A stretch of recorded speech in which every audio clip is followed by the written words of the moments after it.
Let's get in further perspectives now from the Hindu's China correspondent Atul Aneja joining us from Beijing. Thanks very much, Atul, for speaking with us here as always. Now, the protesters say that China could use the bill to get back at political opponents. They are demanding the complete withdrawal of the bill. What's your assessment of whether that demand will actually be accepted by Hong Kong's leader, Carrie Lam? At the moment, the leader says that people's views should be taken into account. How does that even work out? Or is that only a way to pacify the protesters at the moment, given how sensitive the things are on the ground? Clearly, the Hong Kong government and indirectly China, mainland China, is on the defensive. And we have entered a phase of damage control right now. And you can see that Carrie Lam has tendered an apology for introducing that bill and the way it was handled. Now, that apology does not seem to have been sufficient, as we saw the protests continue in Hong Kong. So what are the options right now? I think for the Hong Kong government, what it has to see is that the unity of the protesters in some way is loosened, and that if this protest prolong and the Hong Kong government continues to make further concessions, the next concession could be the withdrawal of the bill. But I think that's where the buck will stop.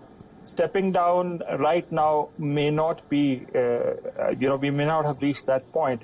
But I think the maximalist position would be stepping down. But that beyond, so right now the protests are also sort of narrowed down to Carrie Lam. It's not spread out to mainland China or saying something negative towards Beijing.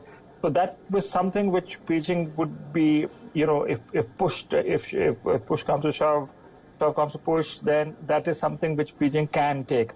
So I think the maximum concessions that can happen is first withdrawal of the bill, and then maybe Carrie Lam steps down. Because if the bill is withdrawn, then you will then probably see fault lines coming within the protesters' line, because right now they're united. The business community is backing the protesters. But if the protests, for example, prolong too much, and Carrie Lam seems to be making some concessions, then I think some cracks might appear in the ranks of the protesters, and that would be probably the forward strategy from the Hong Kong administration's point of view. I don't think anybody is thinking of a use of force now or in the future. Right, so you're essentially saying that the entire matter could have been better handled by Hong Kong's leadership.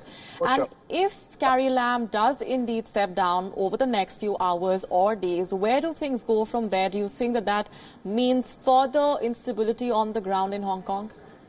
No, I don't think so, because the demand seems to be, as some of the interviews which you showed, some of the visuals which you showed on your screens, did talk about Carrie Lam stepping down and the withdrawal of the bill.